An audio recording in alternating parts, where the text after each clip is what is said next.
Chapter 2. The Meeting. It was the intention of the master to stop at the first house he came to. In this instance, a building whose blue walls shone out from between the trees of the surrounding garden. As he was about to approach the door, however, he noticed a net hung upon a branch. Without a moment's hesitation, he walked past, repelled by the house of the bird-catcher. Here, at the extreme outskirts of the town, the houses were quite scattered, in addition to which a great fire had recently swept the area, so that some time elapsed before he came to another human habitation. It was the farmhouse of a well-to-do Brahmin. The master had hardly stepped within the gate when he heard the loud voices of the Brahmin and his two wives as they scolded and wrangled and hurled invectives at one another. The Blessed One turned himself around, went out through the gateway, and moved on. The pleasure garden of the rich Brahmin extended for a considerable distance along the road. The master was already conscious of fatigue, and his right foot, injured by a sharp stone, pained him as he walked. In this condition he approached the next dwelling place, which was visible from a great distance, owing to a broad path of vivid light that streamed across the road from the lattice-work of the shutters and from the open door. Even had a blind man come that way, he could not have failed to notice this house, for lusty laughter, the clang of silver drinking cups, the clapping of hands and the beat of dancing feet, and the rhythmic notes of the seven-string veena rose clearly upon the air. Leaning against the doorpost was a beautiful girl, robed in rich silks and hung with jasmine garlands. Laughing, she flashed her teeth, red from chewing betel nut, and invited the wayfarer to stay. "Enter here, stranger, this is the house of delight." But the Blessed One went on his way, and as he did so he recalled his own words. For one who is enraptured with the truth, the smile of smiling eyes is all-sufficing. The neighbouring house was not far distant, but the noise of the drinking, singing, and veena players penetrated there, so the Buddha went on to the next.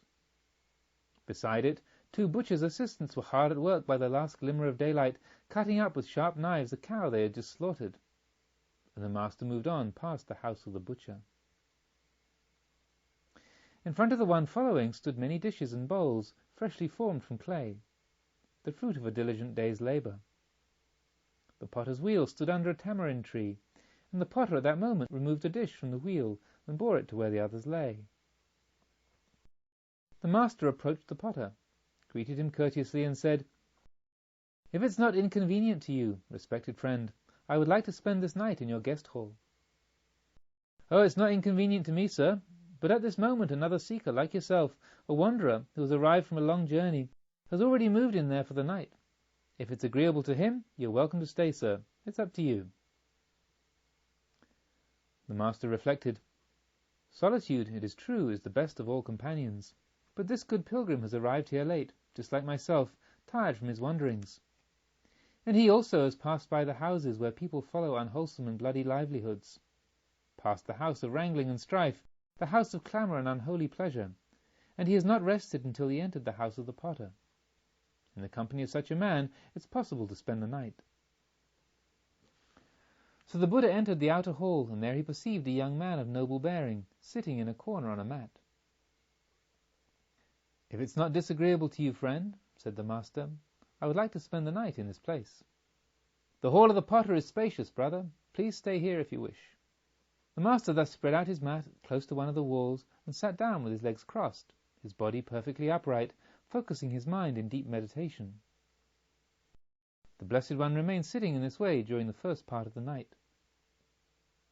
The young man also remained sitting thus during the first part of the night.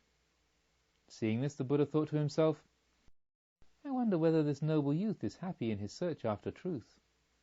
How would it be if I asked him?" So he turned to the young seeker and inquired, his voice both deep and golden, "What were the reasons, young friend?